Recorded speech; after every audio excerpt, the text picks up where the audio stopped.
Alah, jauh. Lepas tu jam. Malas lah aku. Bismillahirrahmanirrahim. Langkah kaki kanan. Baik pula kau ya. Bawa ni buah tangan. Bukan buah tangan. Kau ni tertib lah sikit. Umur orang. Malu kau orang. Mana ni? Ni ada buah tangan tadi aku cakap. Bila nak buka puasa kau untuk orang? Nantilah. Nanti kau sampai bila kata nak pergi bazar lah, nak beli ni lah, nak beli tu lah. Aku cakap aku nak makan bawang. Tapi disebabkan puasa aku tak ada makan bawang. Lepas berbuka baru aku makan bawang. Kau tak puasa ke?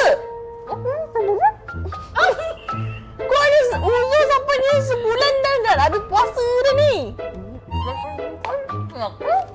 Apa yang 2 kali? Ya Allah, aku nak. Nak menangis aku dengan kau ni. Mana aku tahu dia Mana orang datang 2 kali sebulan? Mana aku tahu dia datang 2 kali?